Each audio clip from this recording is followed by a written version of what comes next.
Hello everyone, this is your RK sir, Dr. Ranjan Sinha.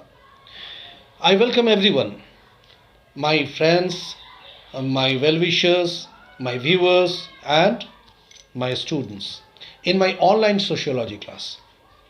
Today I have to discuss about culture and personality. Earlier I taught you many things in brief. Today I thought to discuss what is culture and what is personality. So you get ready? First of all, I'd like to say about culture. What is culture? Culture क्या है? संस्कृति. संस्कृति है क्या? संस्कृति अगर हम यूं बोले वो एक एब्स्ट्रैक्ट फॉर्म है, यानी उसको हम पकड़ नहीं सकते, छू नहीं सकते, देख नहीं सकते, सिर्फ महसूस करते हैं. यानी सर्वोपरि जिस बात को मैं कहना चाह रहा हूं वो आप समझ लेंगे कि संस्कृति का मतलब क्या है. संस्कार. जब आप किसी व्यक्ति को देखकर कहते हो कि वो व्यक्ति बहुत संस्कारी है तो आप उसका क्या देखते हो? यानी आचरण.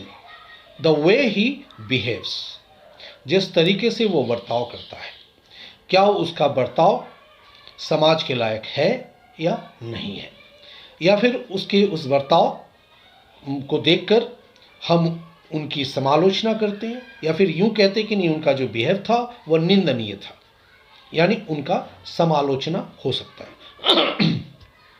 परंतु वैसे बिहेवियर, वैसे व्यवहार जिसको हम लोग ग्रहण करते हैं, एक्सेप्ट करते हैं, यानी समाज जिसको एक्सेप्ट करता है, यानी वो समाज के योग्य हैं, तो वो संस्कार जो है, जिस तरीके से मैंने पहले बताया, वो एक एब्स्ट्रैक्ट फॉर्म है और उसको जब हम अपने अंदर डालते हैं, किस विधि से डालते हैं? वो विधि है समाजीकरण की विधि. यानी समाजीकरण मैंने पहले भी आप लोगों को बताया था.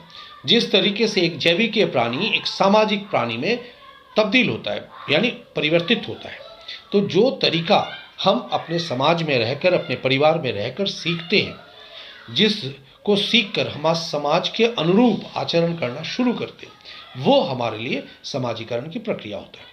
और उसी प्रक्रिया के दौरान हम ये सीखते हैं कि कौन सा व्यवहार हमको समाज के अनुरूप करना है और कौन सा व्यवहार जिसे हमें नहीं करना है. संस्कार शुद्धिकरण, यानी अपने आप को शुद्ध करना.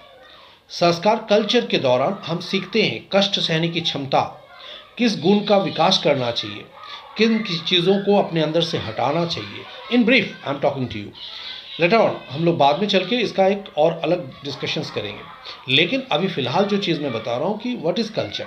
तो कल्चर का एक अगर फॉर्मेट हम देखें तो कल्चर को दो तरीके से तोड़ भी सकते हैं.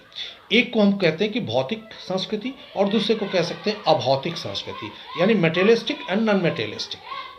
तो यहाँ देखिए, एक मटेरियलिस्टिक फॉर्म जो आता है वो कुछ हद तक एक सिविलाइजेशन का एक पार्ट होता है, जो सभ्यता के दौर पर हमारे पास आते जाते हैं. जैसे हमने कलम बनाना सीखा, हमने पंखा बनाना सीखा, हमने रेफ्रिजरेटर बनाया, हमने टीवी बनाया, तो ये हमारे उस संस्कृति के दौड़ में आया, यानी वो संस्कृति का वो हिस्सा था जिसको हम लोग मटेरियलिस्टिक कल्चर कहते हैं. और नॉन मटेरियलिस्टिक कल्चर क्या हो गया? जैसे कि हमारा लोकाचार, आचार, आचरण, प्रथाएं, व्यवहार, जो लोकगीतियाँ जो हम गा रहे हैं, या लोकाचार जिस तरीके से हम बात करते हैं, नैतिकता, नैतिक जो हमारे ज्ञान, उसका विकास, बुद्धि, तो ये विजडम जिसको बोल रहे हैं, वो हम कहाँ से विकसित कर रहे हैं. तो ये एक फॉर्मेट जो होता है उसको हम लोग सीखते हैं, ग्रेजुअली धीरे धीरे सीखते हैं. अब सवाल खड़ा होता है पर्सनैलिटी. तो व्यक्तित्व का मतलब क्या होता है? यूँ अगर कहें, पर्सनैलिटी वर्ड जो है वो पर्सोना शब्द से हम लोग अगर बोले रिलेट करते हैं. पर्सोना का मतलब होता है, उसको एक हम कह सकते हैं मास्क, मुखौटा. तो मुखौटा यानी हम अपने ऊपर एक मास्क पहनते हैं, जिस रूप में हमारा स्टेटस होता है और उसके मुताबिक जो हम रोल प्ले करते हैं, भूमिका अदा करते हैं, उसके मुताबिक हम अपने पर्सनैलिटी को सामने रखते हैं. तो पर्सनैलिटी का जो निर्माण, यानी उसको जो हम बनावट जो देते हैं, आचरण, वो हम कहाँ से करते हैं? उसका प्रभाव हमारा संस्कृति से होता है. जिस रूप में हम सीखते हैं हमारा व्यक्तित्व उसी रूप में सामने झलकता है. तो यूँ कह सकते हैं कि हमारा जो कल्चर है और हमारी जो पर्सनैलिटी, तो कल्चर और पर्सनैलिटी एक दूसरे के साथ एक मतलब पूरक की एक अवस्था है. जैसा आपका कल्चर होगा, आपका व्यक्तित्व उसी तरीके से आपका मतलब उसका निर्माण होगा, यानी वो उस तरीके से हमें दिखेगा. ठीक है, तो आज के लिए इतना ही सा चीज़ है जो मैंने आपको बताया, इसको आप ध्यान देंगे और ये मेन चीज़ जो है आपको ये बताना है कि सोशियोलॉजी की तरफ, ये समाजशास्त्र जो एक नए विज्ञान के रूप में है, बहुत सारे ऐसे चीज़ हैं जिसके जरिए उस विषय के प्रति हमारा रुचि बन सकता है, हम उसको पढ़ सकते हैं, जान सकते हैं। तो अभी तो मैं आप लोगों को एक आउटलाइंस बता रहा हूँ, और आगे जैसे भी आप लोग हमारे कोर्स ज्वाइन करेंगे तो डिटेलिंग में मैं बाकी चीज़ें आपको बताऊँगा। तो मोर जो डिटेल्स होगा उसके लिए आपको हमारा चैनल सब्सक्राइब करना पड़ेगा।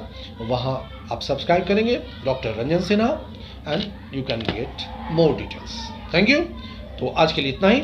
All the best.